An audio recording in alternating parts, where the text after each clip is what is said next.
Welcome to Garage Branders, the podcast that dives into the world of omnichannel commerce and highlights the innovators and trailblazers behind the brands driving today's connected retail landscape. Support for Garage Branders is provided by Tandem Tide, a performance marketing and omnichannel commerce firm, helping brands thrive in today's digital marketplace. For more information, visit them at tandemtide.com. Hey everybody, I am Brandy Alexander from Tandem Tide, and I'm also the author of Garage Branders, which is a book about brand founders. You can find it on Amazon, but that is also what we're going to be talking about with this podcast. We're going to be talking with brand founders and brand innovators. So, people that work with brands or in the marketing department, and also people that have created their own brand and have scaled to great success. So that is the heart of this conversation. And I'm joined by Julie here from Tandem Tide. Julie is our director of brand strategy. Do you want to do a quick intro? I am so excited to be here. I've been in content production in traditional and digital media since the early 2000s. And to see it grow and how brands have really capitalized on this is exciting. And especially now when there's so much to look forward to with what's coming up in the future. So these conversations are for you. And like Brandy said, if you're an individual trying to boost your skills, you're a brand manager, you're, just curious as how influencers become influencers, we're going to help you. Today, we're going to be talking to Mike Alfarah from Elf's Kitchen. And he is a banker turned foodie turned chef turned foodie influencer. So he really started from scratch, started from nowhere, and really grew his audience to a couple 100,000 followers. And he's doing some awesome things. He's worked with Gordon Ramsay, and some other big names too. Mm-hmm. He has a new cookbook that he came out with. So, if you're interested in becoming kind of a foodie influencer, this is definitely a conversation that you need to hear. Julie, anything else before we dig into it? I think really where our conversation starts with Mike is about how creators is as long as they're allowed to be creators, and the trust that organic partnerships can be more effective, but over micromanaging, let's say every post for a brief or for your criteria, that's a huge part of what we're about to talk about. And I think a lot more brands are starting to realize that giving creators more freedom actually pays off in the long run. So that's where we're going to start the conversation. Mike is going to kick things off with talking about where he is with negotiating a brand deal. So let's get into it. Let's do it. A lot of times, like for me, I've actually stepped in and have been more willing to do a brand deal for less money. I did a brand deal for half of what I normally do earlier this month because it was a company I was aligned with. It was a simple ask, and it was something that I felt like it was a good move. My prior agency wouldn't have let me do that. And my biggest brand deal through going into this next year that came from last year was a gift. So a brand reached out to me and wanted to give me a product in exchange for an honest, free, like no strings attached review. And so I did that, and I found out after the fact that what they were doing is reaching out to 100 creators, sending this innovative product to 100 creators, and they were picking 3 to work with for an entire year. Well, I was one of them, because I did that, and I did it in a way that really resonated with the brand, but my agency didn't want me to work with them at that time because it was a gift and they want me to take paid stuff on. So my advice to creators is don't go with your gut, go with what you're feeling. If there's a brand that just wants to give you something and you want to work with them, brands want to work with organic creators more now than ever. Mm-hmm. So if you're going to organically feature a product, better believe they're going to want to work with you. It's proven. I get constant feedback in outreach from brands that I just tag because I use something of theirs in a video. And there's no downside to do that. Right. Yeah. I mean, that you bring up a really good point too, in terms of how the brands should be looking at working with creators. Yes. too. And I do feel like that's been somewhat of an evolution. It's harder to get the brands to think, okay, we don't necessarily need to micromanage this. We need Yeah. to send them the product. We need to let them do their thing. I mean, they're putting a lot of trust in that creator, but this is a new model for a lot of like marketers to think that way and not have full like creative control over the output. Oh yeah, the type A of the marketing world is just flipped upside down. Yeah, you can't reverse engineer a creator or the algorithm. So I always tell everybody, like, if you are trying to figure out the algorithm, you are wasting everyone's time. You're not going to figure it out. You can just figure out what content you make is shareable and savable, and that will figure it out itself in the algorithm. And the brands are starting to really catch on there. I think going into this year, I'm going to have more long-term partnerships with organic, once a month product placements and videos than I've ever had before, because brands are really leaning into that. Like, hey, let's let the creators create, and maybe you make a little less money than if you make an infomercial or something that's real product pushy.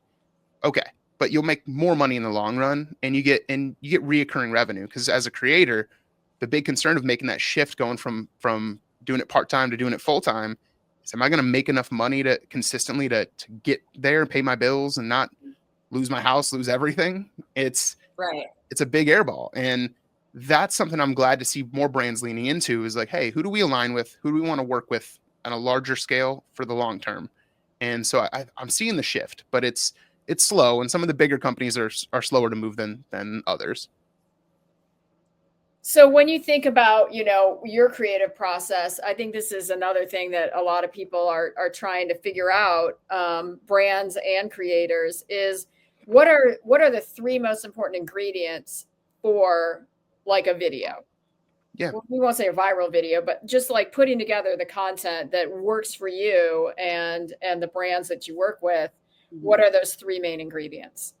What I always tell everyone is, your video needs to have a strong hook. So you need to hook your viewer in. You need to set the stage of what the goal is for the video, and you need to get there without losing their attention. So what that is your hook needs to ask a question, tell them how you're going to solve a problem. It's going to need to point something out that's not completely clear. Now, for me, I do cooking videos, so I can ask questions a lot, and that sometimes works, sometimes it doesn't. But I've had to learn the hard way that sometimes I don't want to show the final product of the video at the first shot. But then there's times where I do want to show that final product so they can see what they're getting into.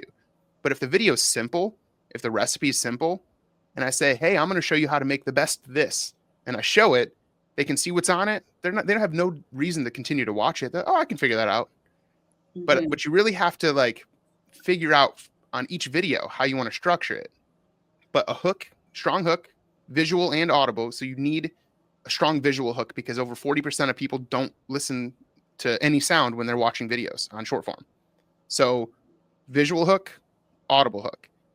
After that, you need to make sure you're focused solely on retention. So I can use it in the sense of cooking videos. Don't show prep shots unless it's a technique you have to show, or something or you're an ASMR style chef. Don't show people you cutting onions or cutting peppers. They've seen it. They know how to do it. You're wasting their time. You're going to lose a viewer. So a hook, focus on retention, and then don't clickbait or leave your audience hanging. You need to deliver on what you said you're going to do.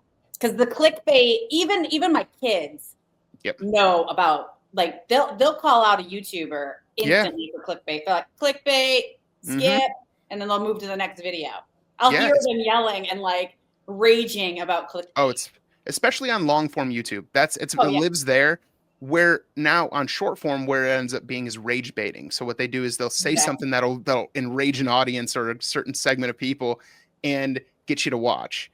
They'll do it visually or audibly, but like it's another form of clickbait and retention baiting. It's just be yourself. Nobody can replicate yourself. So just be yourself. But you have to tailor some of the things you might want to do in your video to focus on retention. But the most important thing is the hook. If you don't have a strong hook, you don't have a video. So you once said, and I forget what the third one is, but we were just talking about this the other day, that a video needs to be funny, educational, or what's the other one? Yeah. So you need to be instructional or educational, entertaining, or funny. you have to be one of those. If you're not one of those, you will not have success on social. You want to be 2 to 3 of those. The one that I say to focus on less, unless you want to be a humor centric creator, leave the humor as like something you only subtly drop in from time to time as you're building your brand, building your audience, and learning your style, because humor is subjective. Entertainment is entertainment. Educational, instructional stuff is what it is. You can control that. You can't control if someone finds something funny. So lean into humor when it makes sense, and then start to build your comfortability there. Right. Yeah. No, I love that. That's key. Yeah, Julie, go ahead. No, I was just going to say, you don't want forced humor. That's like, it's so cringy when someone tries to go in for shtick and it does not land. And it's just sad. You just start feeling so you have to be careful. I mean, yeah, this podcast is all about, people that start small, garage branders. And, as part of what we're doing here, we want to interview a lot of different brand founders. But I mean, you quite literally have a studio in your garage, right? I mean, just tell us about like your setup. Yeah. So in October, I got back from a really exciting opportunity. I'm like really motivated at this point in time because I met a ton of professional chefs and influencers and stuff in this thing that I was doing out of the country. And I was like, you know what? I got to do something because I'm filming in my kitchen. I got a toddler running around. I can't be myself. I can't talk on camera. I got to figure something out here. I'm confined to this kitchen. And even though I have a decent sized kitchen, when you add in lights and all this other stuff, you start to really lose your space. So I started building out a studio, and it was one of the best decisions I've ever made because I have my own creative space now. But I also have an atmosphere that's very familiar for some of my audience. One of the things you want to be able to do is build a style that people can identify at your video without hearing you speak or seeing your channel as the one that's posted it.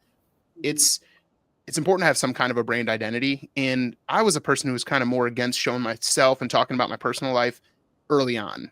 That changed. I advise against that now more than ever. Because people don't relate to brands, they relate to people. That's why influencer marketing is a thing. So show yourself, talk about yourself, but make sure it's relevant to your niche if you're going to do it. And yeah, I mean, building the studio out was a game changer for me because now I have more space, but I also have the ability to professionally light and and set up a professional setting so it translates to my videos. I love what you said about that the brand awareness element of it, that you have that consistency for your audience. That's key. Yeah. I've always leaned into like higher quality. And one of the things that I tell people often, like, I don't do myself a benefit. There's no real benefit to making the high level quality that I make, other than that's what I appreciate. And there are people who appreciate that. It's actually less relatable than filming with a phone. People are used to seeing videos filmed with an iPhone or a phone. So when they see a YouTube short, Instagram reel, TikTok that's filmed with that, it looks the same. It's more familiar. It's more relatable. Right. I could be making a BLT sandwich, which is not complicated. But if I film it with these shots and make it look all fancy, it can be more intimidating just because of the look and not necessarily. Yeah. So there are a lot of creators who do what I do with the high production value. And we are the ones that are, in my opinion, and most of their opinions, are more suited for long form YouTube. Because at the end of the day, that's where that's truly appreciated versus short form, which you don't really have the control over who's going to appreciate it or not, but it is less relatable than filming with a phone. We work with a lot of consumer packaged good brands, a lot of food brands. And, one thing I always stress to them is the importance of creating melt in your mouth content, which is what I like to call it, because, the digital shelf is so important in our world, and creating, experiences for the digital shelf. And that really involves a high production value. And I think that is just so important, especially working with food. No one wants their food video to go viral for all the wrong reasons, which I've talked to a lot of people that have had that happen. Yep. So I do think, that's the right approach, especially when you're working with food.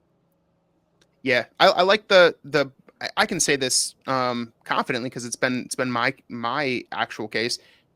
I've built up some partnerships with brands strictly because of my quality, and I've gotten hired to make videos for the brand that I never post. So there's videos of me that and videos that feature my food for a brand that no one's ever seen unless they came across that ad that brand decided to post. That's a whole nother revenue stream for creators and influencers, because you got to treat this and understand this is a business. So if you want to be successful in the social space, understand it's a business. You are an influencer marketer. You have to be able to market yourself and market brands. You do it well enough, brands know they can hire you for less money than it's going to take to hire a full production crew, and you'll develop everything. You'll write, direct, produce, edit. You'll do it all. You're the talent as well. They might save, even if a brand has to pay you $10,000, they might save $20,000 by hiring you to do that, and they get to double dip on using your content themselves, but also get your engaged audience attached to it as well. I love this. And, that's really why we built our creator platform for the food industry, which is melonzest.com. Anyone can go there and see what we have going on. This is a new initiative for us, but we're really trying to get brands more involved in creating better recipe videos with people that actually know how to work with food. So, we saw sort of an opportunity to develop our own platform around, things that we just inherently struggle to find and to do for as a marketing agency. Julie, go ahead. Do you have a question? No, I was just wondering, you mentioned, when you moved to your studio, your garage studio, I was curious more about your balancing the influencer, the job, like the 9 to 5, and then, just your personal life and focusing on building this influencer brand. I know I so total dog leg in another direction, but no. Since you mentioned the kid, having a little one earlier. Stuck in my brain. No, it's a really cool, really good question, because that's something that I think a lot of people don't realize you're going to have to do if you're getting into this space, because you're going to be working 2 jobs. Because if you're not looking like it's a job, it's a tough balance, because you don't want to think of it as a job, because then it does start to feel more like work, and then you start to want to not do it like most people do with their jobs.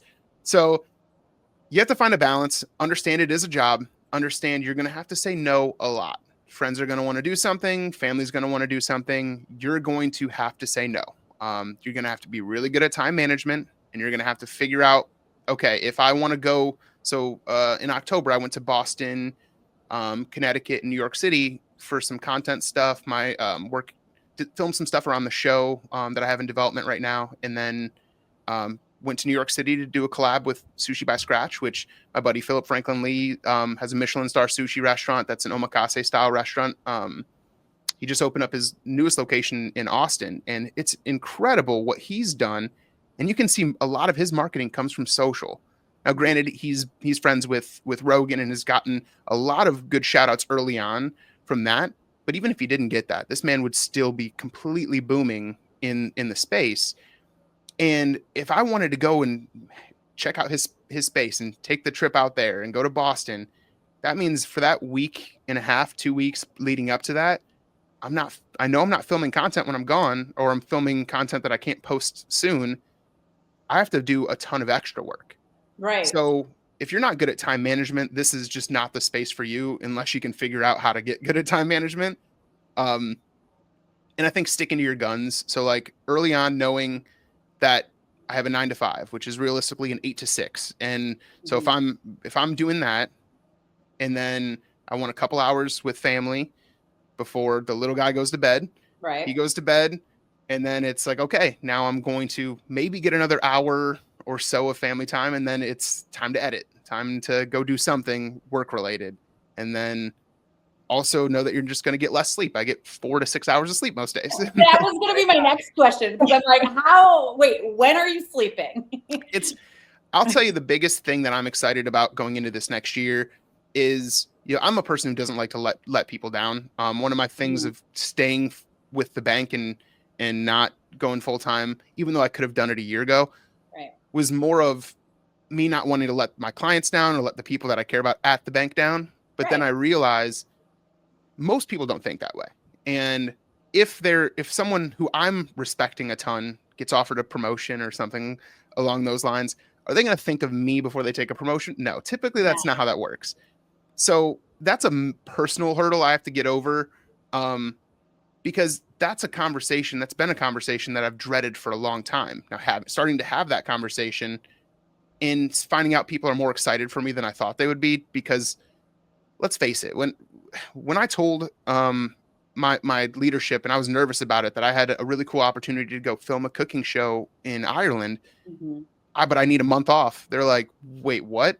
I thought it was going to be like, they're going to say you can't do it. And I was ready to quit if they weren't going to let me do it. Yeah. Then I get off the phone with my boss, and he's like, hey, I'm thinking about this and you cannot pass up on this opportunity. You have to go. And that to me was really refreshing.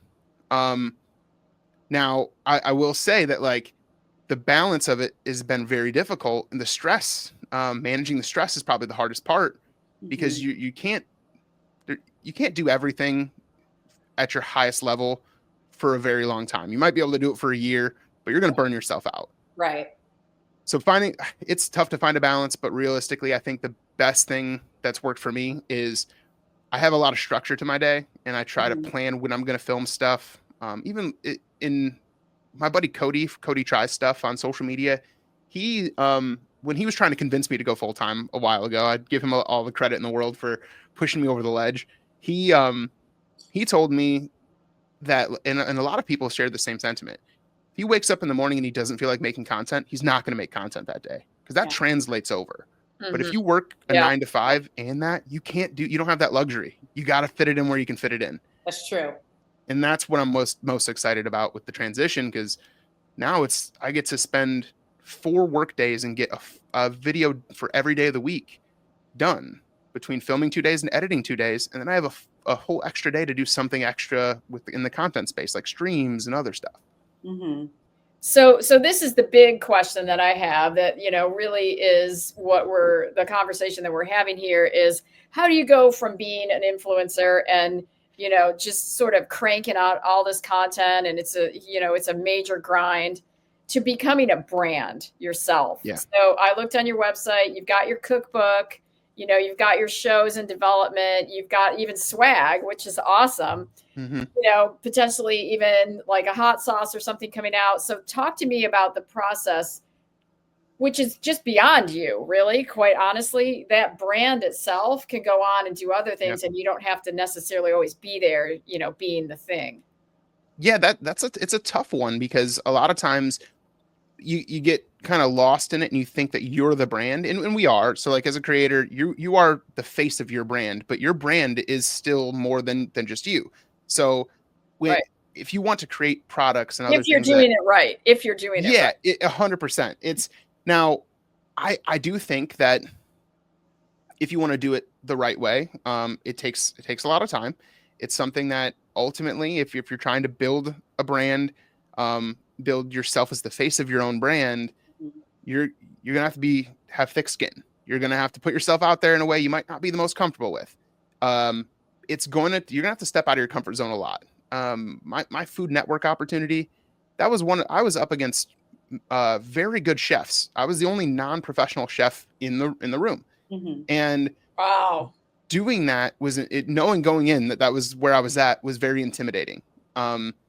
Then finding out that like I built really good relationships. So Eric Greenspan, Chef Greenie from Food Network, has become a good buddy, and he, I've talked to him quite a bit, and he's the one that told me about that whole like, television's fading, and television is the pterodactyl that hasn't fallen out of the sky yet, and you need to lean into social, because that's where all the people who you've grown up seeing on TV, that's where they want to be.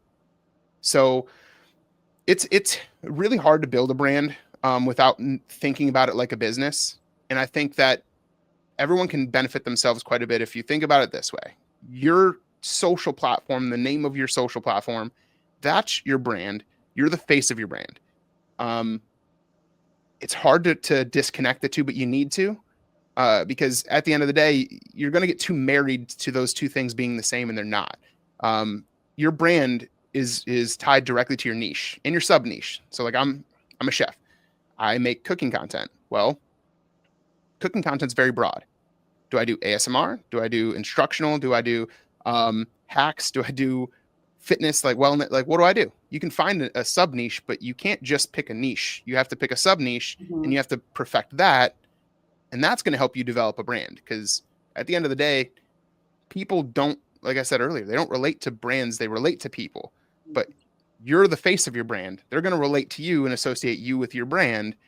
It just takes time. And most people give up on it before you get to that point where you're going to see things really come into place. I don't think I signed a brand deal for over $1,000 until I was almost a year and a half into making content.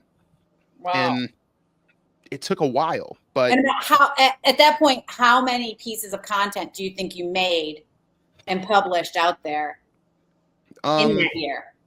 Estimate. So yeah, I would say like from November 21 to April of 2023, which is when I signed my first deal, a big deal over 4,000 with Ninja. I probably created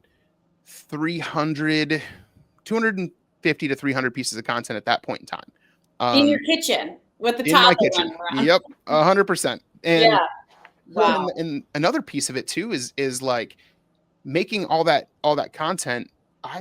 My biggest boom came on the back of doing a content sprint.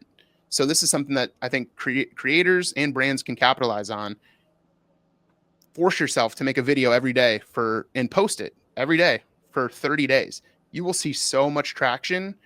The problem is you have to carve that time out. And if you're not willing to do that, you're not going to see the benefits. And right. One of my buddies, Dave, from Dave's Fire Foods, when I first met him, he had a few thousand followers.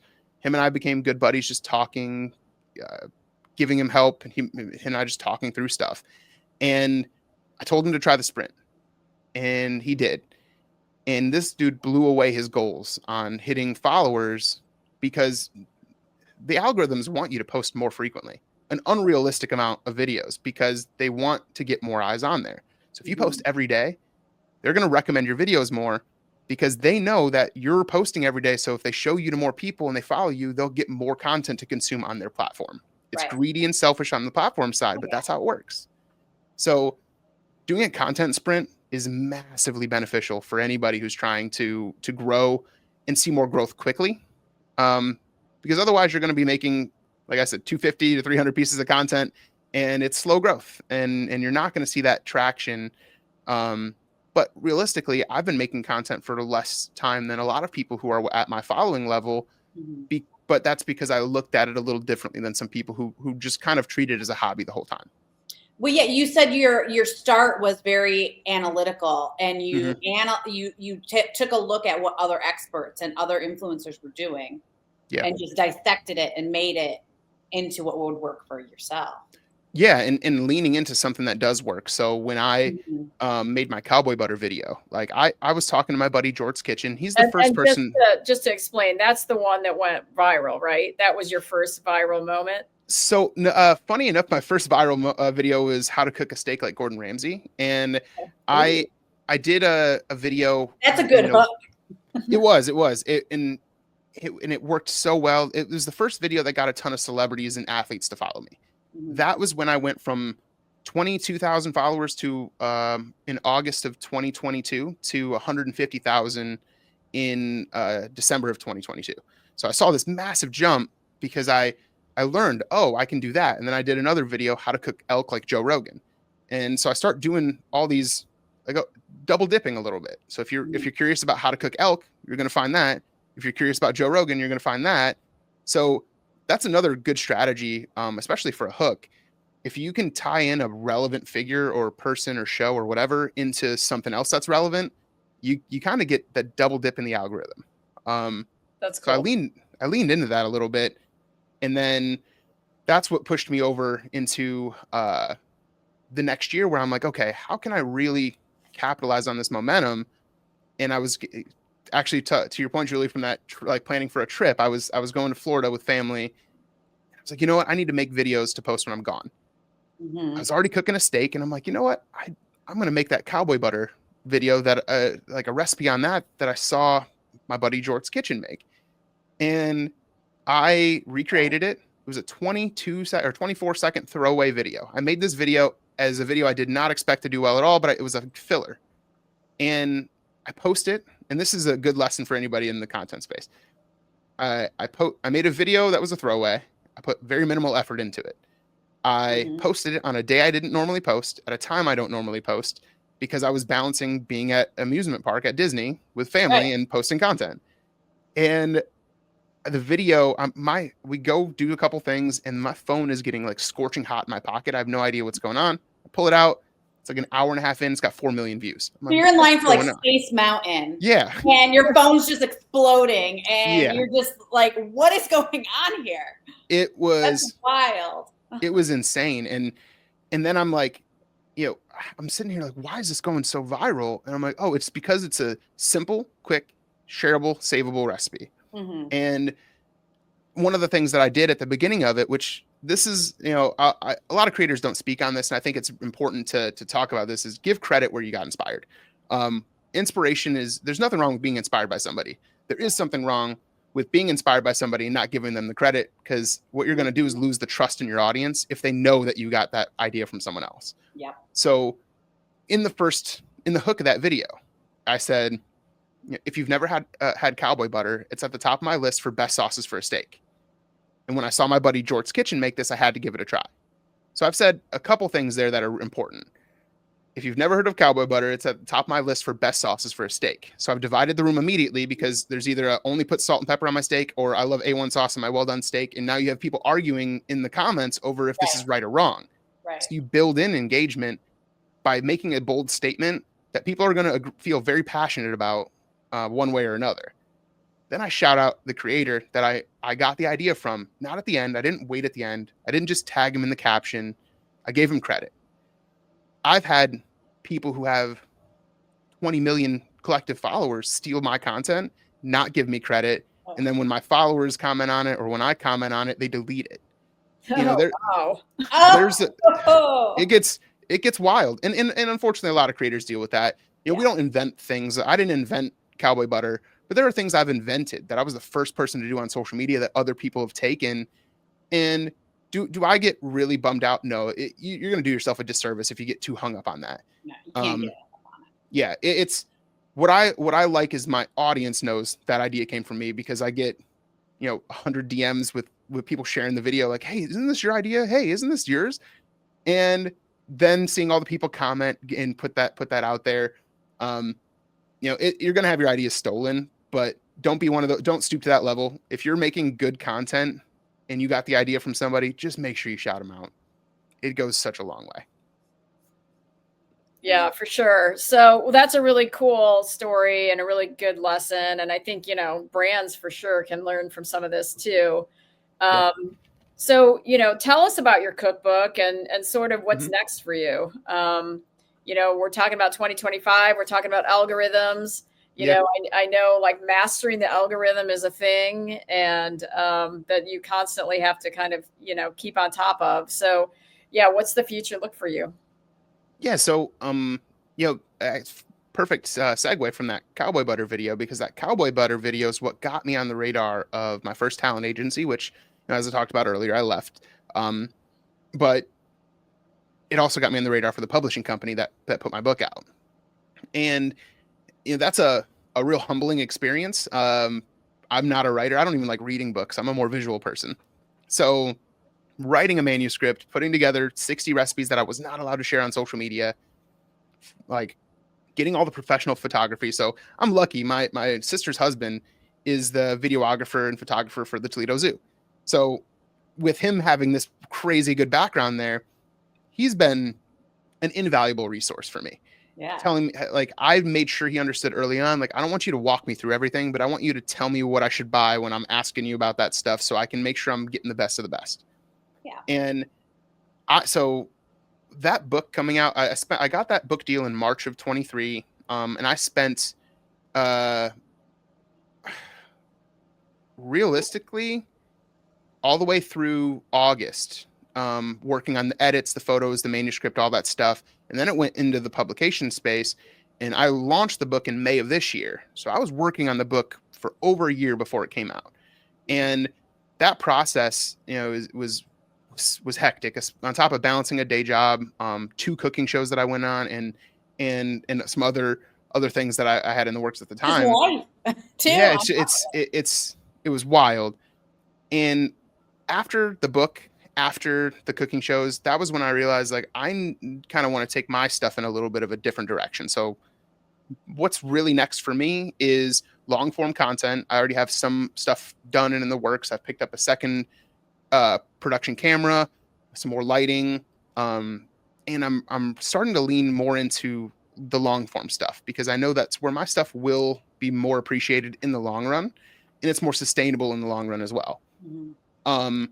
I have a show in the works. The show is with Joe Gatto, and it is going to be an exciting cooking show. I can't share too much about it yet, but we have some promo material coming out later this month.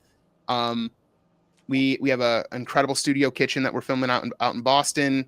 We have some of the biggest creators and influencers from various niches. So the pilot episode is actually going to have two artists that are friends and collectively, I believe, have close to 14 million followers amongst the two of them, or more, competing head to head in a cooking challenge. And the judges are going to be foodies and food influencers. So we're kind of spinning a competition show in a more fun way. Mm-hmm. And we're going to be true to it. I've done cooking competitions, and I can tell you, what you see on TV is not what actually happens most of the time. So we're trying to really change that. But we're also doing it away from television. So my co-host has a television background. He wanted to go that direction. And I talked to him about why we should do it on YouTube, because what's the biggest interview show? Hot Ones, that just sold to BuzzFeed for like $90 million. That's a YouTube show. The biggest podcast, video podcast outside of Rogan, the biggest comedy podcast in the world is Kill Tony. That show is likely going to sign something on Netflix pretty soon here. They're building a brand in a show on YouTube is kind of where it's at, and I think most people should look at, versus trying to get on television, because you have full creative control. So we're really excited about that. And then just doing a lot more in-person stuff. I went to the World Food Championships in Indianapolis, and I had such a good time. I met so many it was funny. I posted that I'm there, and a couple of my followers start reaching out to me like, "Hey, are you here? Where are you at? Let's meet up. Let's have a beer." And it ended up being one of these really fun experiences, in traveling to Austin and traveling to Boston, New York, and just collaborating with people, meeting more people. 2025 is going to be a big year for me in that front. Long form content, pushing out my show, and then also leaning heavily into just the type of travel and food content that I want to do, that I'll have time for now. I love that. That's awesome. Well, thank you so much for your time. Julie, do you have any final sort of question? I just wanted to know, what is one kitchen gadget you cannot live without? That's a good one.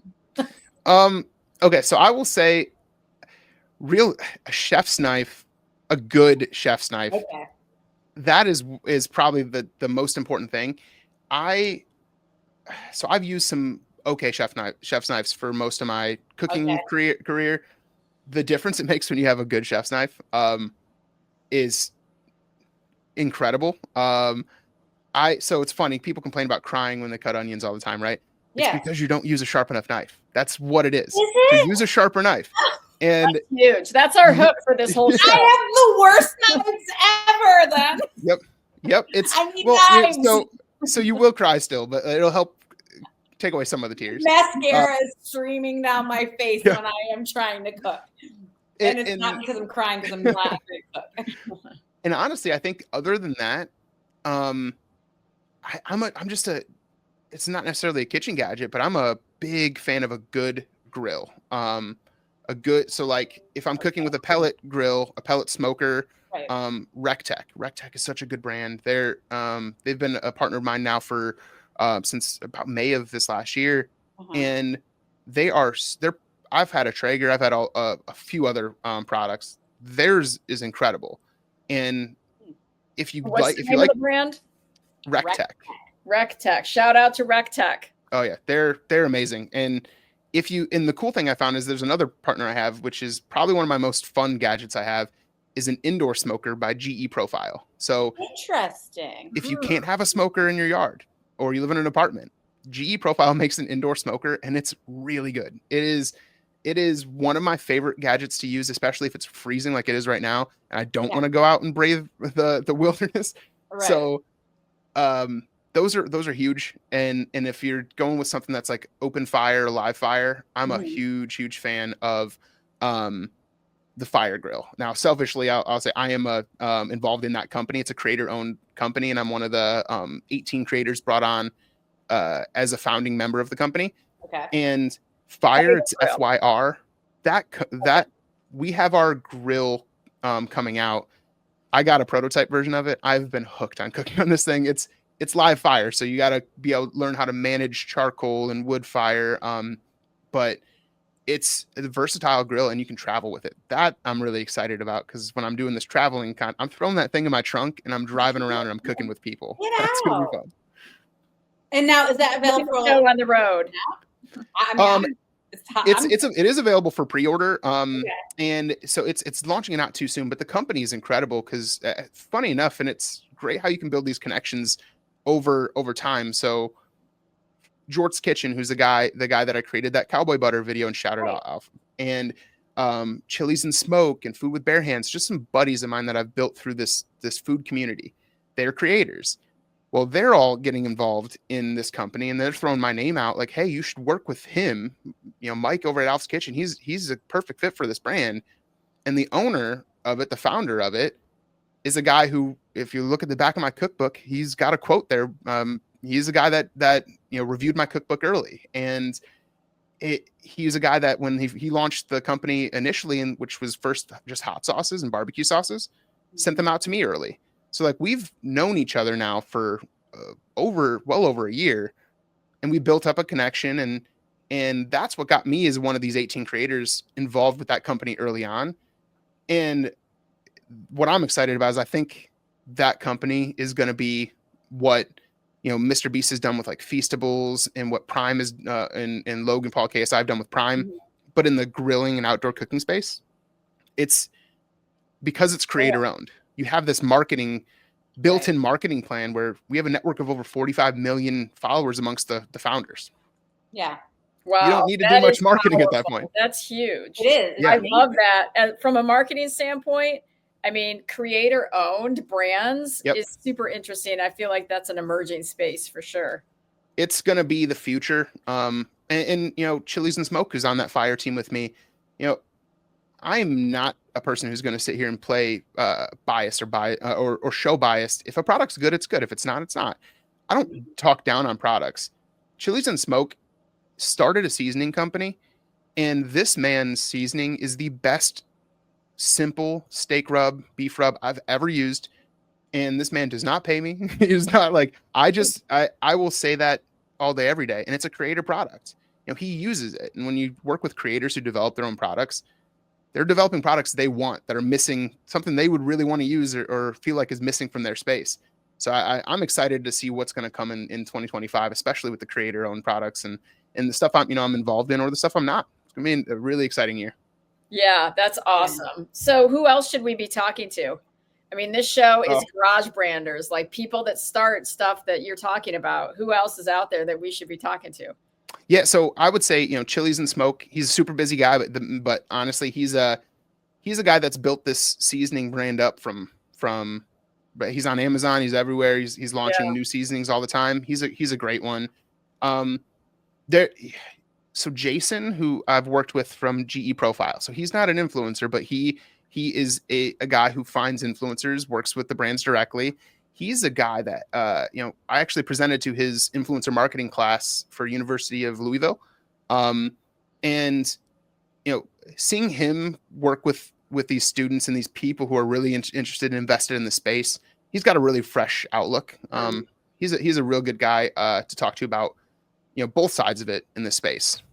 You know, I would say the Food with Bare Hands is a good guy. He's a good buddy of mine. He hasn't launched a ton of products, but what he's done is he collaborated with a bigger brand to launch a special release knife.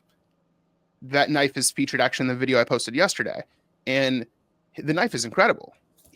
But he's branded on it. It looks incredible. And so even you're seeing a lot more of that, where there are brands that are creating, you know, Headley and Bennett's a good example. Headley and Bennett is the apron company that every food TV show uses, and they're great. They're expensive aprons, but they're worth every penny.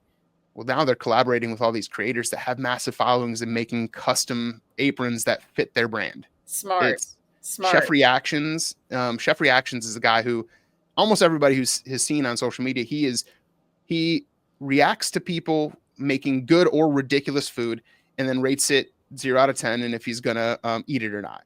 And this man is one of the first in the space to really take that off and run with it.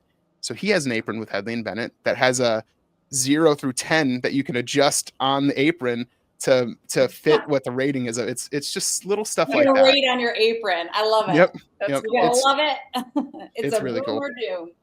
Love it. All right. Awesome. Cool. Well, thank you so much for your time, Mike. Alf's Kitchen. Where can everybody find you? So yeah, it's Alf's Kitchen pretty much everywhere. I'll have some announcements coming out towards the end of the year about the show. But you know, the easiest platform to get a hold of me on is Instagram, and it's Alf's Kitchen.